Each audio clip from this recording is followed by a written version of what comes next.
Welcome to Story Tales. Please like this video and subscribe to Story Tales.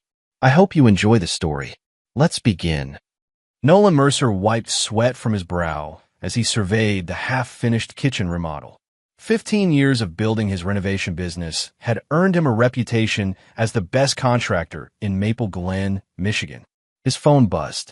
Jake's name flashed on the screen. "Dad, you coming home for dinner?" his son asked, his 17-year-old voice cracking slightly. "Should be. Your mom planning something special?" A pause hung between them. She said not to wait up. Another girl's night. Nolan felt that familiar twist in his gut. "Third one this month."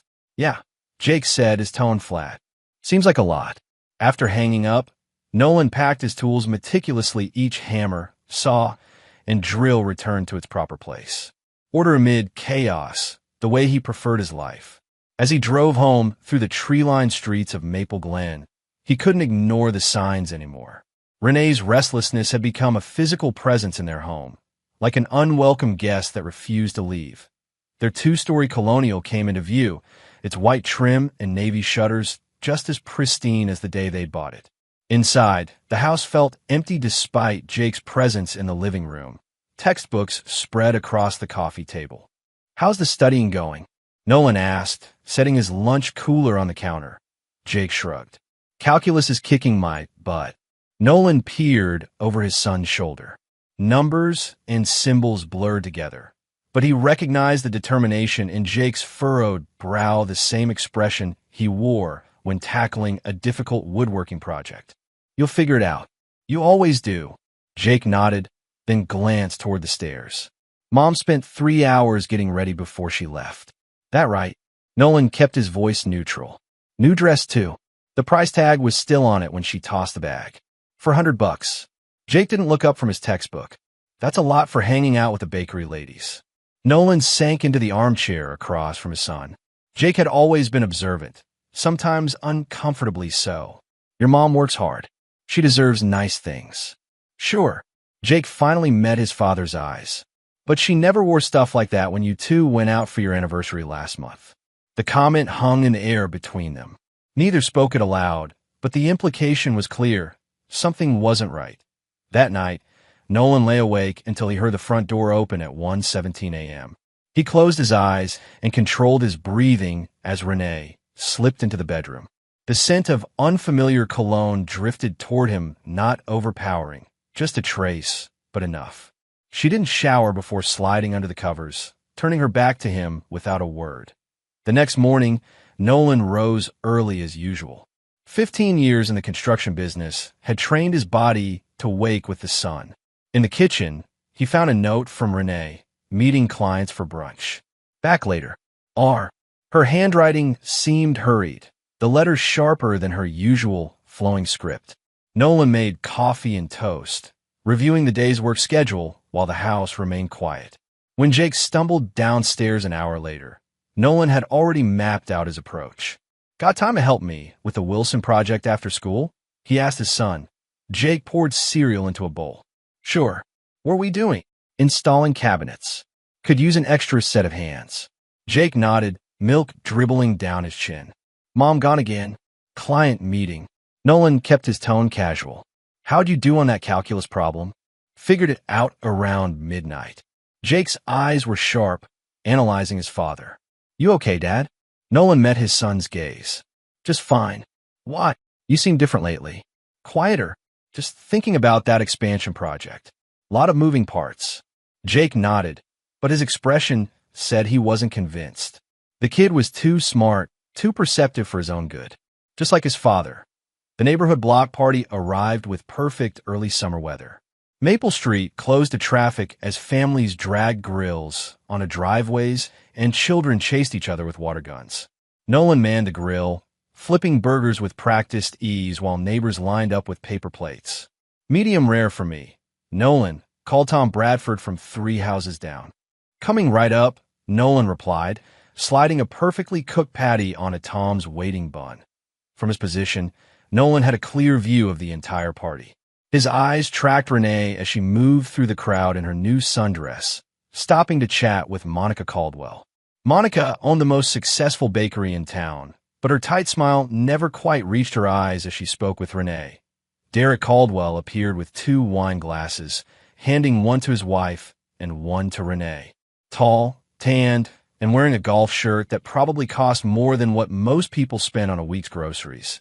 Derek had the easy confidence of a man who'd never worried about money.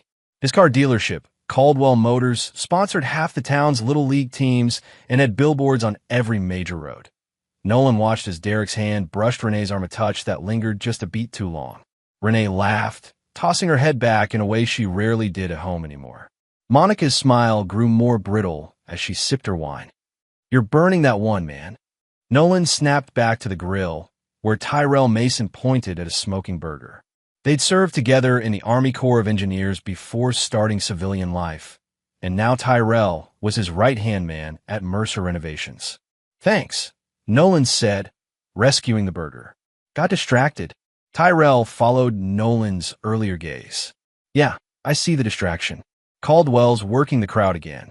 "Guy never stops selling," Nolan replied carefully. "Or buying."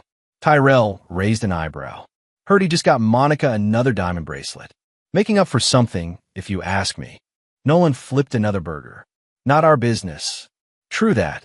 Tyrell grabbed a plate. "Jake's coming in hot, by the way." Jake approached with a group of teammates from the high school baseball team, all bottomless pits in need of food.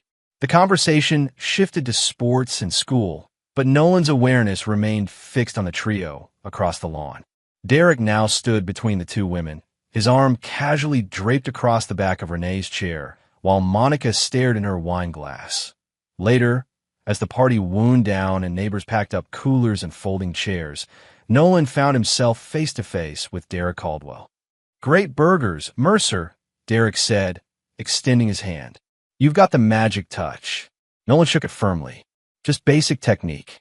Nothing fancy. Don't sell yourself short. You've built quite the operation from scratch." Derek's smile was perfect, too perfect, capped teeth gleaming in the evening light. "We should grab lunch sometime. I've been thinking about some renovations at the dealership." "Sure thing. Call the office Monday." Nolan's tone was friendly, but his eyes were calculating. "Will do." Derek clapped him on the shoulder. "Your wife was just telling me about your anniversary trip last month. Sounds like you two had a great time." Nolan didn't miss a beat. Renee always remembers the good parts. She forgets the rainstorm that kept us stuck in the cabin that whole second day. Derek's expression flickered momentarily. "Well, seems like you made the best of it." "Always do." Nolan smiled, teeth clenched behind closed lips. As Derek walked away to join Renee and Monica, Nolan watched the 3 of them with growing certainty.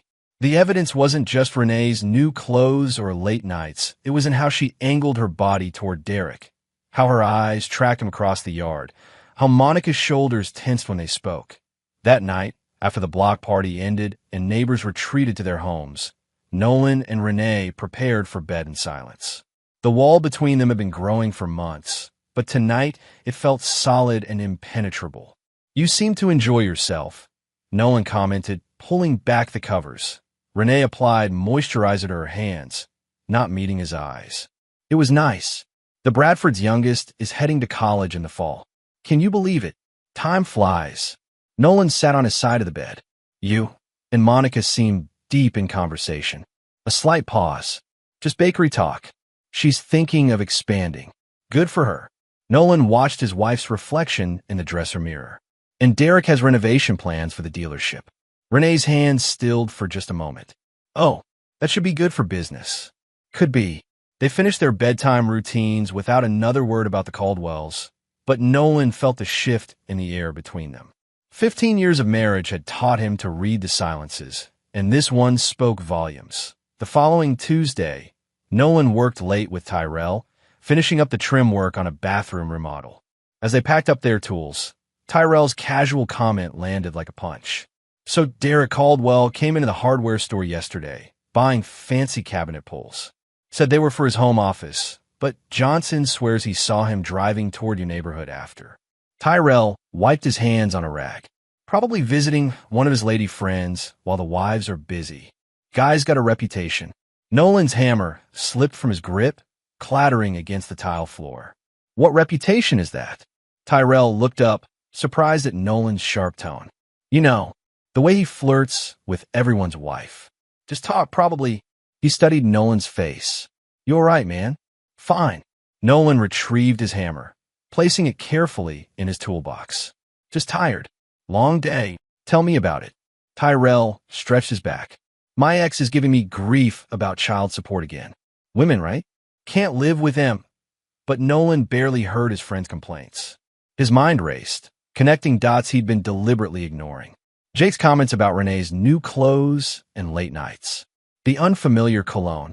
The way Derek and Renee had stood too close at the block party. Monica's tight, knowing smiles. Tyrell, he interrupted. Have you heard anything specific about Derek and anyone in the neighborhood? Tyrell's joking manner vanished. Nolan, man, I was just running my mouth. You know how people talk. I need to know. Tyrell set down his tools and faced his friend. There's been talk. Nothing solid. Just, you know how he is with the ladies. And your block has plenty of bored housewives, including mine. Nolan's voice was dangerously quiet. Tyrell looked uncomfortable. I didn't say that. You didn't have to. They finished loading the truck in silence. As Nolan climbed into the driver's seat, Tyrell grabbed his arm. What are you going to do? Nolan turned the key in the ignition. Get proof. That night, while Renee attended her book club, Nolan installed a small security camera in the living room. He positioned it carefully, disguising it among the family photos on the bookshelf, angled to capture the front entrance and most of the main floor. He told himself it was for home security, a reasonable precaution for anyone. But as he synced the feed to his phone, he knew exactly what he was looking for. For 3 days, nothing happened. The camera captured ordinary domestic scenes. Jake arriving home from school, dropping his backpack by the door despite Nolan's frequent reminders. Renee watering plants, talking on the phone, sorting mail. Normal life. Or the appearance of it. On the 4th day, Nolan checked the feed during his lunch break and felt his blood turn to ice. Renee, dressed in one of her new outfits, opened the front door. Derek Caldwell stepped inside, carrying what looked like takeout bags. They didn't kiss, not immediately, but their body language screamed intimacy as they moved together toward the kitchen, out of the camera's view. Nolan set down his sandwich, appetite gone. He forwarded through the footage, 20 minutes in the kitchen, then upstairs for nearly an hour, then back downstairs, Derek's arm around Renee's waist as they stood in the hallway. This time they did kiss, long and deep, before Derek checked his watch and left. The timestamp showed 2:47 p.m. Derek had visited while Jake was at baseball practice and Nolan was working across town. The careful planning made Nolan's stomach turn. This wasn't a momentary lapse. This was calculated deception, that he closed the app and dialed Tyrell's number. I need a favor, he said when his friend answered. And I need you not to ask questions. You got it. Tyrell replied immediately. What do you need? Information on Derek Caldwell. Business records, financial statements, anything public but not obvious. This about what I think it's about. Yeah. Tyrell sighed heavily. I'm sorry, man. You deserve better. I'm not interested in better, Nolan said, his voice cold and clear. I'm interested in justice. Nolan sat in his truck outside Monica Caldwell's bakery, watching customers come and go with pink boxes tied with string. The Sweet Maple had become a local institution since Monica opened it 5 years ago. Her French pastry training bringing a touch of sophistication to their small town. He'd waited 3 days since discovering the footage, gathering his thoughts and formulating a plan. When the morning rush died down, he entered the bakery, bell chiming above the door. Monica looked up from behind the glass display case, her professional smile faltering slightly when she recognized him. Nolan. This is a surprise. What can I get you? Coffee black. And a few minutes of your time, if possible. She studied his face, then nodded. Give me 10 minutes to handle the last customers.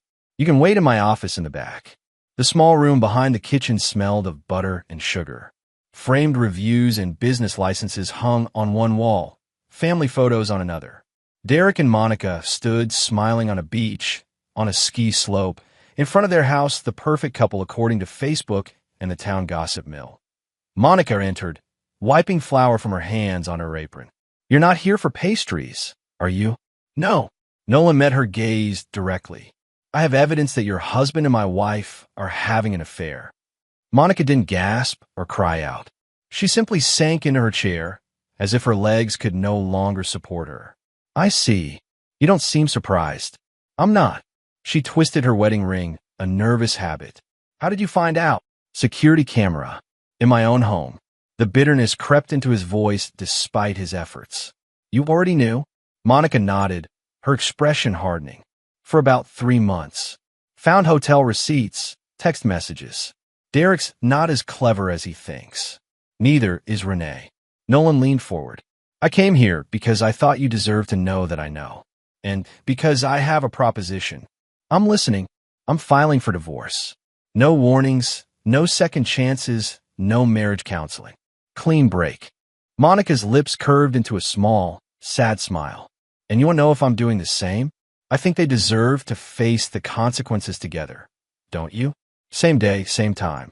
Synchronized divorcing. Monica's laugh held no humor. Elegant, in a twisted way. There's more. Nolan pulled a folder from his jacket. Tyrell, my business partner, found some interesting information about your husband's dealership. Financing irregularities, customer complaints filed with the Better Business Bureau, potential tax issues. Nothing definitive yet, but enough threads to pull. Monica took the folder, fingers trembling slightly. You want to ruin him. I want justice. Nolan's voice remained steady. They broke a trust. They damaged lives that didn't belong to them. There should be consequences beyond just losing their marriages. And what's my role in this? Information. Access. You know Derek's routines, his passwords, his vulnerabilities. Together, we can make sure they both lose exactly what they valued most. Monica opened the folder, scanning the contents. Derek would lose everything if this came out. The dealership, the house, exactly. Nolan watched her carefully. The question is, can you do it? Can you be part of bringing him down? Monica closed the folder and met Nolan's eyes. Her expression had transformed, the brittle politeness gone, replaced by something steely and determined. Derek didn't just betray me by sleeping with Renee. He betrayed me by making me doubt myself, by gaslighting me when I questioned late nights and strange charges, by making me feel crazy for suspecting the truth. She pushed the folder back across the desk. Yes, Nolan, I can absolutely be part of bringing him down. Good. Nolan stood. I've already contacted a lawyer. Papers will be ready by Friday. Can you be ready to move by then? Monica nodded. I've had a go bag packed for weeks. Just been waiting for the right moment. Then let's make Friday count. As Nolan turned to leave, Monica called after him. What about your son? Jake, right? How will this affect him? Nolan paused at the door. Jake's smarter than both his parents. He's already figured out most of it. I'll tell him tonight, man to man. He's lucky to have you, Monica said softly.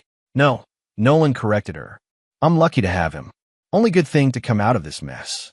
That evening, Nolan took Jake to their favorite burger place outside of town.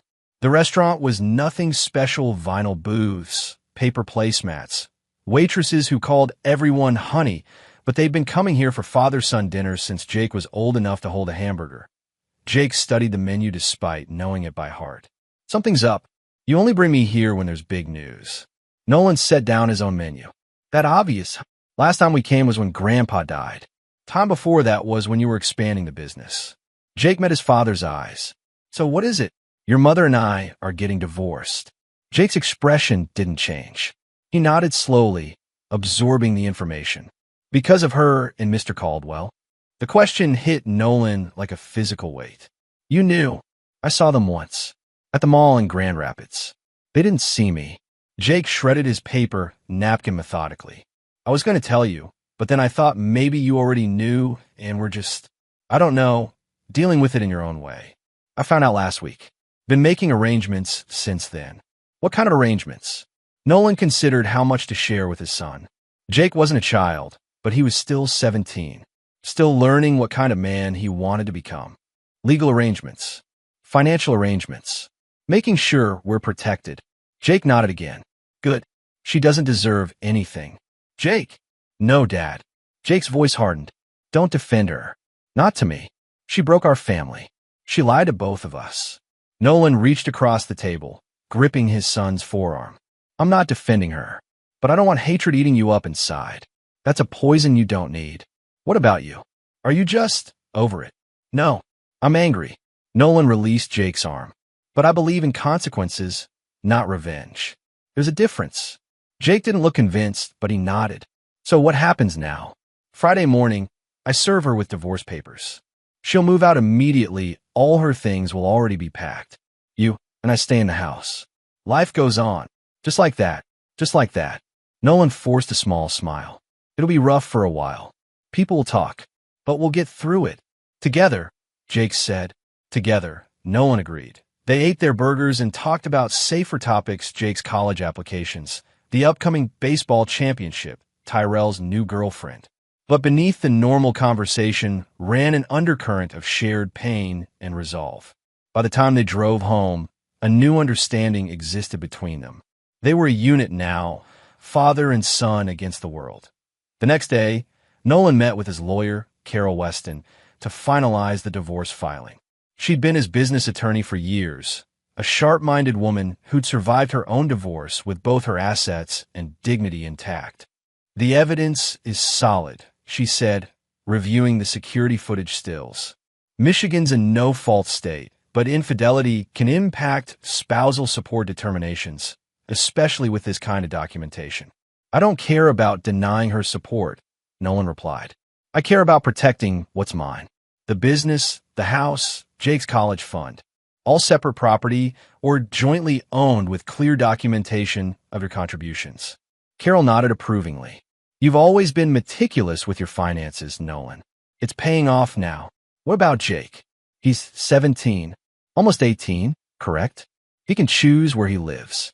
Given the evidence, I don't anticipate any judge awarding Renee primary custody, even if she wanted it. She won't, Nolan said with certainty. Renee's never been the maternal type. Jake was my project from day one. Carol made a note. That works in our favor. Now, about the timing. You're sure you want to move this quickly? Most clients take time to consider reconciliation. No, reconciliation. Nolan's tone left no room for discussion. File tomorrow, serve Friday morning. And you've arranged for her belongings? Already packed. Boxes labeled. Ready to load into her car. Carol raised an eyebrow. You work quickly. I've had practice. 15 years of marriage teaches you a lot about efficiency. Fair enough. Carol closed her folder. One last thing, are you prepared for her reaction? In my experience, the unfaithful spouse often responds with outrage when they realize they've lost control of the narrative. Nolan stood, straightening his jacket. Let her rage. The time for talking passed when she brought another man into our bed. That night, Nolan worked late in the garage. The familiar rhythm of sanding would soothing his churning thoughts. The door opened behind him, and Renee stepped inside, carrying a glass of wine. You've been out here for hours, she said, leaning against his workbench. Everything okay? Nolan continued sanding, not looking up. Fine, just finishing this cabinet door for the Peterson project. I was thinking, Renee swirled her wine, maybe we should plan a trip. Just the two of us. It's been a while since we got away together. Nolan finally looked at her, studying the woman he'd once promised to love forever. She was still beautiful auburn hair, falling in soft waves around her face, green eyes that had once made his heart race. Now he felt nothing but a cold, hollow space where love had lived. Sure, he said, returning to his work. When were you thinking? Maybe next month? I could look at some options. She stepped closer, her perfume mingling with the scent of sawdust. We could use some time to reconnect. The irony of her suggestion, just days after he'd watched her kiss another man in their home, was almost enough to break his composure. Instead, he nodded. Sounds nice. Let's talk about it after I finish this project. Renee touched his shoulder, fingers lingering. Don't work too late. It's supposed to be our anniversary week. As she left, Nolan set down his sandpaper and took a deep breath. The countdown had begun. Less than 48 hours until everything changed. Monica called on Thursday afternoon.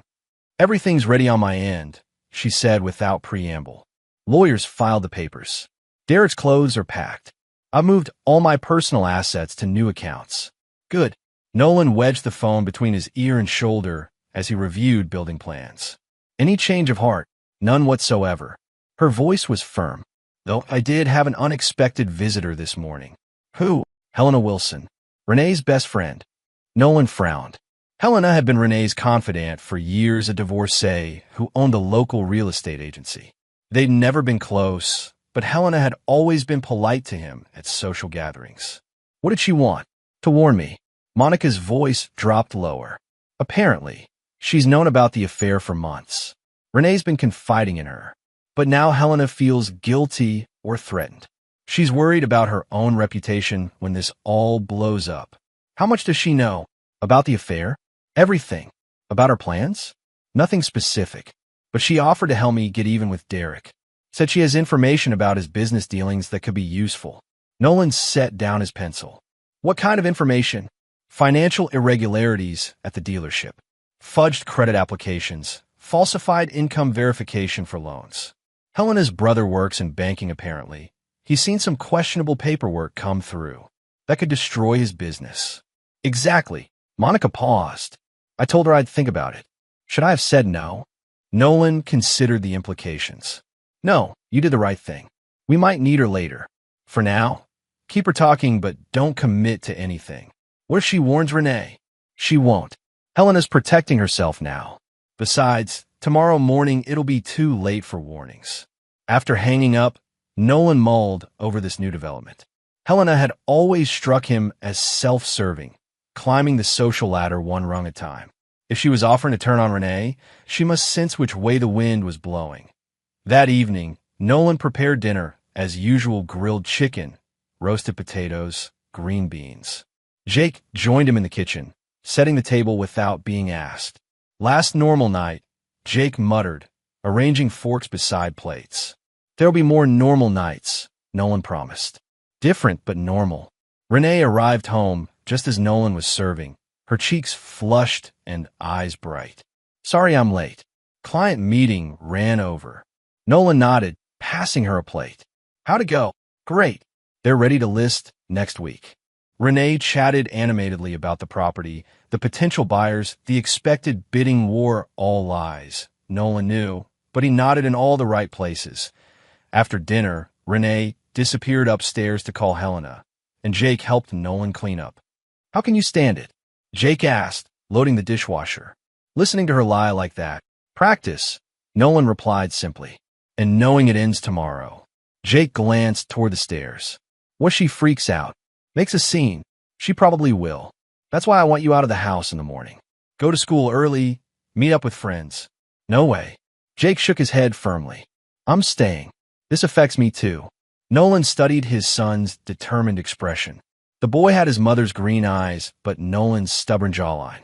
Okay, but you stay upstairs until I call you down. Deal. Deal. Later, as Renee planned their fictitious romantic getaway, scrolling through resort websites in bed beside him, Nolan found himself almost admiring her commitment to the charade. She'd created an entire alternate reality where their marriage wasn't in shambles, where tomorrow wasn't doomsday. This one has a private beach, she pointed at the screen. What do you think? Looks nice, he said, turning a page in his book without registering the words. You're not even looking. She nudged his arm playfully. Come on, this is important. When was the last time we had a real vacation? The cabin last year. Renee made a face. That wasn't a vacation. It rained the whole time, and the Wi-Fi was terrible. I remember. Nolan marked his page and set the book aside. Renee, are you happy? The question caught her off guard. She blinked, her smile faltering slightly. What? Of course I am. Why would you ask that? Just wondering. He studied her face, searching for any hint of guilt or regret. You seem different lately. Excited about something. I'm excited about us, she said, closing her laptop. About reconnecting. I know things have been distant between us. That's why this trip is important. Nolan nodded, wondering if she actually believed her own lies or if this was all calculated misdirection. Either way, the performance was impressive. Get some sleep, he said, turning off his lamp. Big day tomorrow. As Renee settled beside him, Nolan stared at the ceiling, mentally reviewing his checklist for the morning. Everything was in place. The lawyer, the packed boxes, the new locks, the bank accounts. All the dominoes arranged with precision, waiting for the first push. Nolan woke at 5, as he had every day for the past 15 years. The routine was comforting coffee brewing, toast in the toaster, work clothes laid out the night before. Except today, he put on a dress shirt and slacks instead of his usual work gear. Renee stumbled into the kitchen at 7, wrapped in her robe. "You're dressed up, meeting with clients." Something like that. Nolan sipped his coffee, checking his watch. The courier would arrive at 8:15 with the divorce papers.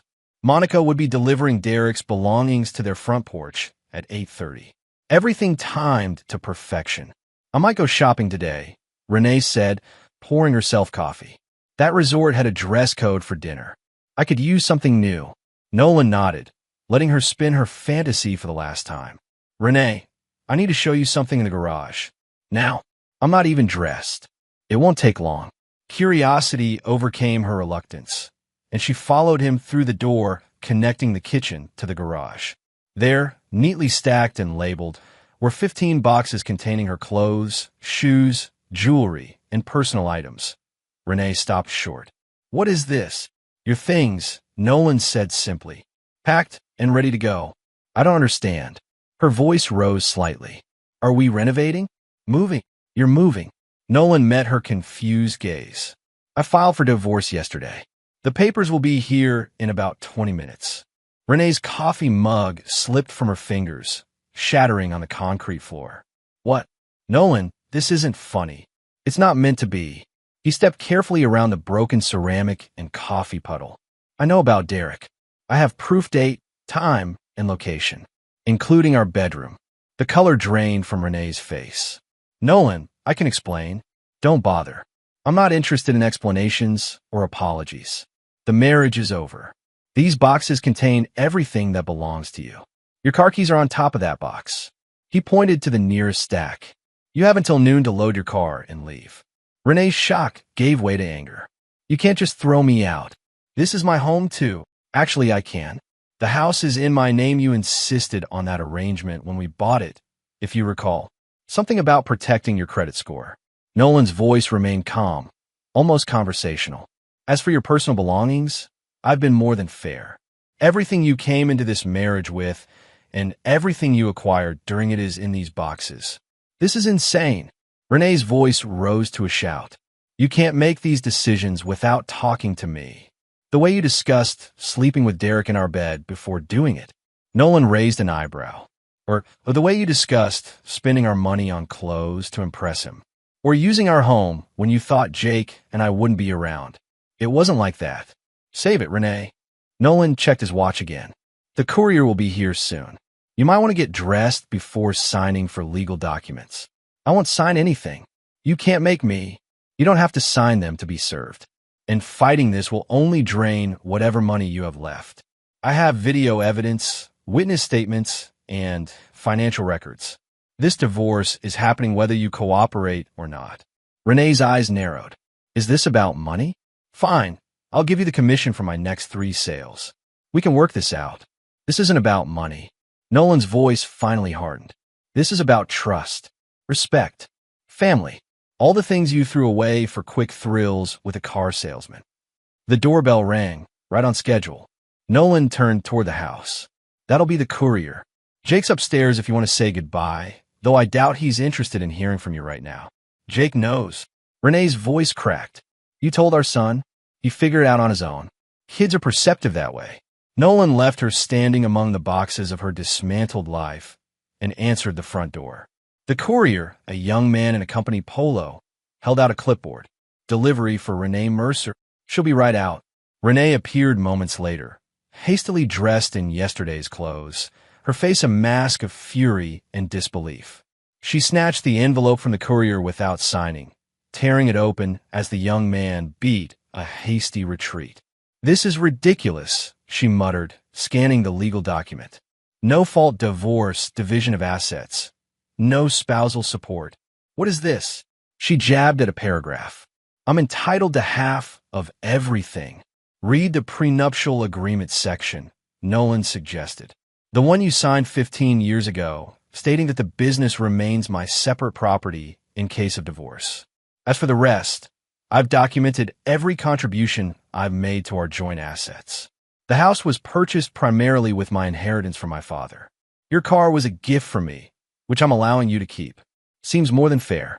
I'll fight this, Renee threatened, waving the papers. I'll get a lawyer. I'll take you for everything. You're welcome to try. Nolan gestured toward the street, where commotion was unfolding. But you might want to check on your boyfriend first. 3 houses down, Monica Caldwell stood on Nolan's front lawn, overseeing as Derek's belongings were unceremoniously dumped next to the mailbox. Derek himself stood in the street, gesticulating wildly, his face contorted with rage. What's happening? Renee asked, momentarily distracted from her own crisis. Monica filed for divorce too. Interesting timing, isn't it? Renee's eyes widened as understanding dawned. You planned this. Both of you. Justice comes in many forms. Nolan stepped aside as Renee rushed past him, running toward the scene. Jake appeared at the top of the stairs, watching his mother flee. Is it done? Phase 1, Nolan confirmed. Want to help me change the locks? Jake descended the stairs, a toolbox already in hand. Way ahead of you, Dad. Together, they replaced the deadbolts on every exterior door while the neighborhood drama unfolded on their front lawn. Derek Caldwell, discovering his carefully constructed double life imploding in real time, alternated between begging Monica for another chance and demanding Renee explain what was happening. Your wife knows everything, Monica announced loud enough for the gathering neighbors to hear. And so does Nolan. Game over, Derek. Renee tried to pull Derek aside for a private conversation, but he shrugged her off. Not now, Renee. I need to talk to my wife. But Derek, I've been kicked out. Where am I supposed to go? Derek barely spared her a glance. That's not my problem right now. The brutal dismissal hit Renee visibly. She stood frozen, watching as the man she'd risked everything for prioritized saving his own marriage over helping her. The irony wasn't lost on the neighbors, who whispered behind hands and pretended not to stare. Inside, Jake peered through the living room curtains. Mom looks like she's going to cry. Probably will, Nolan replied, testing the new front door lock. Secure here. Let's do the back. Aren't you going to watch? Nothing to see. Nolan nodded toward the door. Back lock. As they worked on the rear entrance, the doorbell rang insistently. Nolan nodded to Jake. I'll finish here. Can you see who that is? Jake returned moments later. It's Helena Wilson. Says she needs to talk to you urgently. Nolan tightened the last screw. Show her in. Helena burst into the kitchen, designer handbag clutched like a shield. Nolan, what is happening? The whole neighborhood is watching Derek and Renee have a meltdown on your lawn. Divorce proceedings, Nolan said calmly, putting away his tools. Coffee. No, I don't want coffee. Helena's perfectly highlighted hair swung as she paced. This is a disaster. Did you know about them? Why didn't you tell me? Why would I? Nolan leaned against the counter. You're Renee's friend, not mine. Helena stopped pacing. I am everyone's friend. Or I was. She glanced out the window toward the continuing spectacle. This is going to be a nightmare for everyone involved. Not for me. Nolan crossed his arms. I've made my peace with it. Well, I haven't. Helena lowered her voice, though only Jake was present to overhear. Nolan, I need to tell you something. I've known about them for a while. Monica mentioned that. Helena's perfectly arched eyebrows shot up. You've talked to Monica? When? Recently. Nolan studied her anxious expression. She said you offer information about Derek's business. Something that could hurt him. I did, and I meant it. Helena perched on a kitchen stool, suddenly all business. Derek's been falsifying loan applications at the dealership, getting people approved who shouldn't be, inflating income numbers, all of it. My brother works at First National. He's seen the paperwork. And you're telling me this because Renee used me. Helena's voice hardened, made me her confidant, her alibi, her accomplice. Put my reputation at risk. And for what? For a man who just publicly humiliated her. Jake, who had been quietly observing from the doorway, stepped forward. You want revenge. Helena looked startled, as if just noticing him. I want justice. And I think your father does too. Nolan exchanged a look with Jake. You have actual evidence of these financial irregularities? My brother does. Bank statements, loan applications with discrepancies, credit reports that don't match the paperwork Derek submitted. Enough to trigger an audit at minimum, criminal charges at worst. Nolan nodded slowly.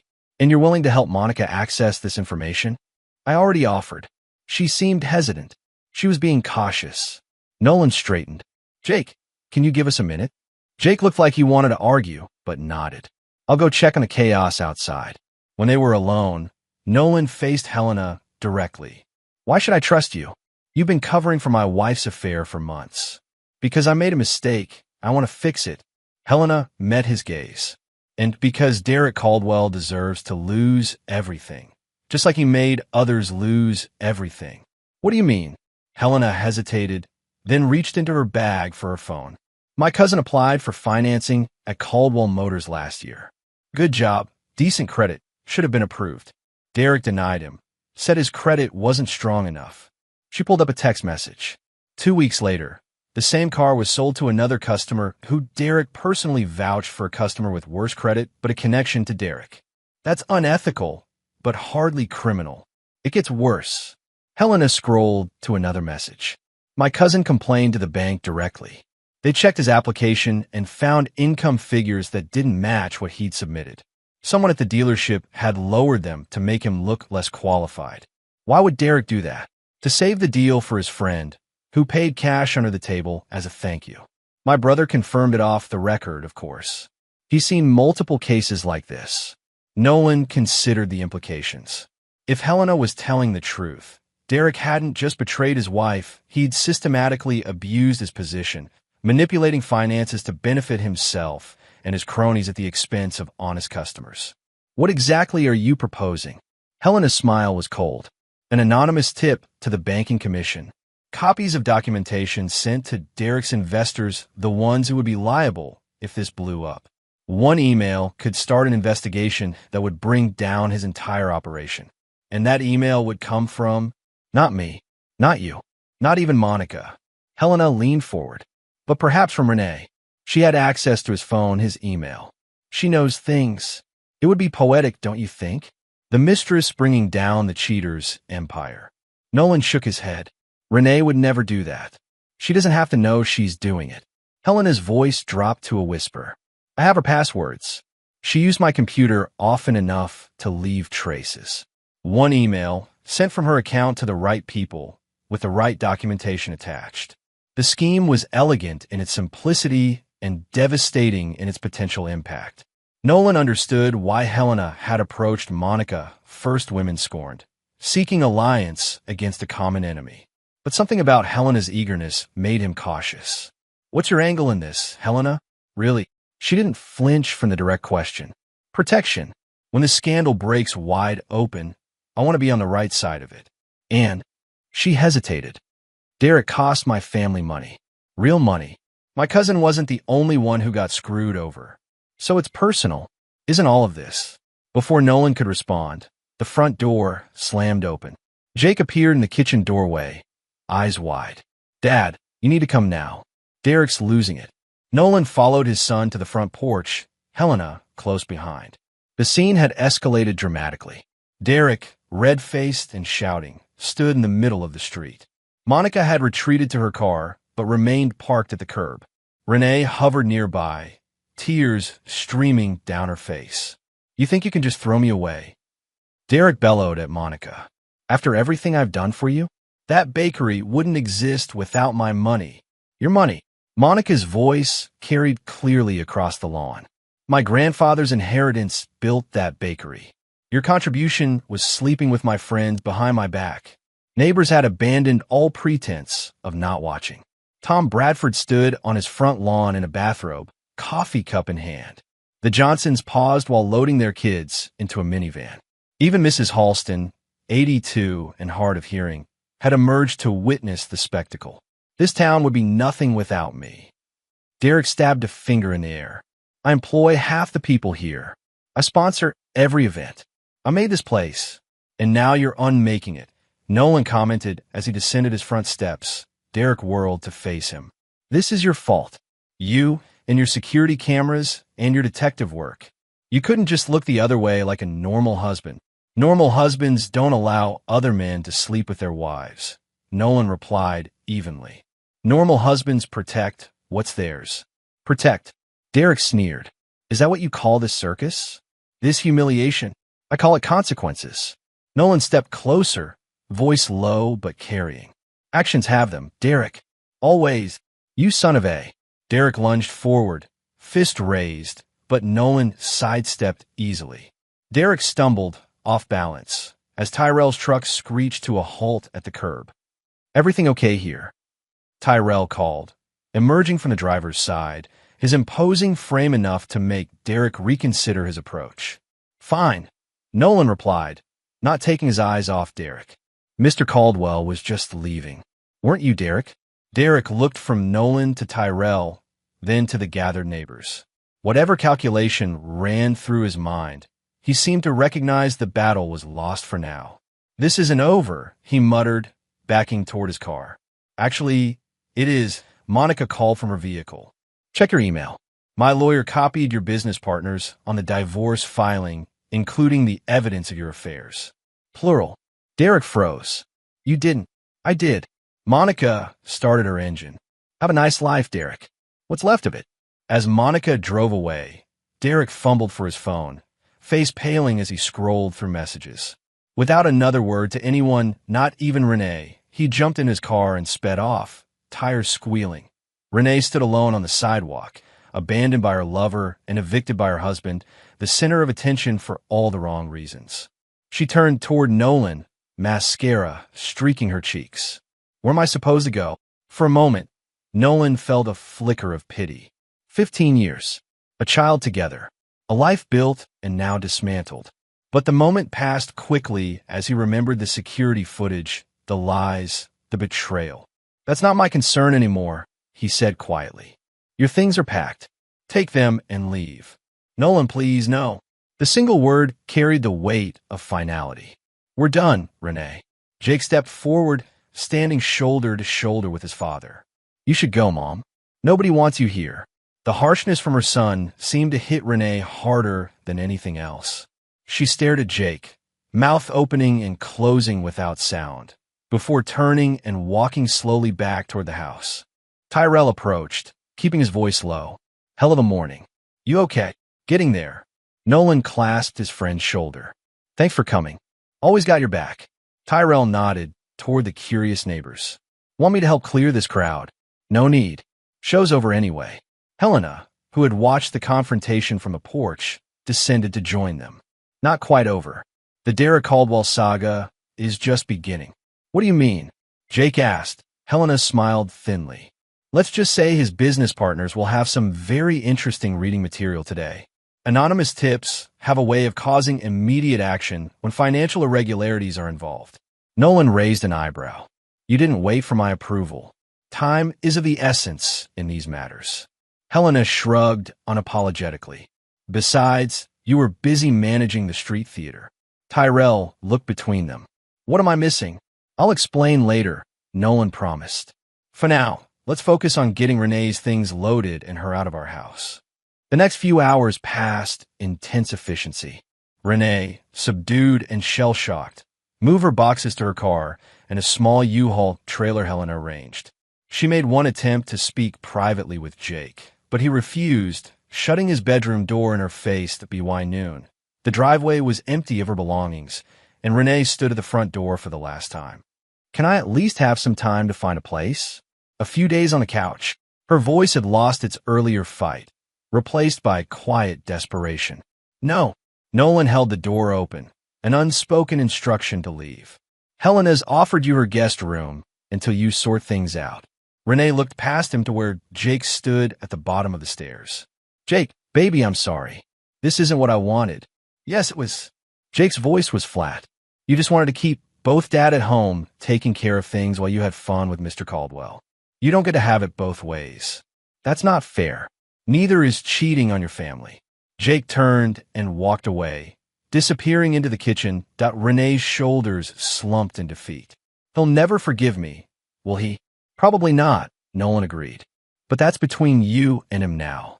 He closed the door on her face, sliding the new deadbolt into place with a satisfying click. Through the window, he watched Renee slowly walk to her car and drive away, following Helena's Lexus out of their cul-de-sac and out of their lives. 5 months later, Nolan hosted the neighborhood Labor Day barbecue. The summer had brought monumental changes to Maple Street. Derek Caldwell's dealership had collapsed under regulatory investigation, with criminal charges pending for financial fraud. He'd fled town ahead of the indictments. Last seen in Arizona, trying to rebuild his life under increasingly desperate circumstances. Renee had moved to Grand Rapids, taking a position with a larger real estate firm. She'd made several attempts to reconnect with Jake, who remained polite but distant. The divorce had finalized quickly, leaving Nolan with the house and business intact, exactly as he'd planned. That Monica's Bakery had expanded to a second location in the next town over. She'd thrived in the aftermath of her divorce, channeling her energy into building her business rather than looking for new romance. Tyrell manned the grill this time, freeing Nolan to mingle with his neighbors. The whispers and sidelong glances of the early summer had faded, replaced by respectful nods and genuine conversations. "Another beer?" Tom Bradford offered, extending a cold bottle. "Thanks." Nolan accepted gratefully. "How's Melissa doing at college?" "Loving it. Calls her mother every day with new crises." Tom chuckled fondly. "Kids, right?" "Right." Nolan spotted Jake across the yard, surrounded by teammates, laughing at something. The past months had aged his son in subtle ways, a new seriousness behind his eyes, a more measured approach to decisions.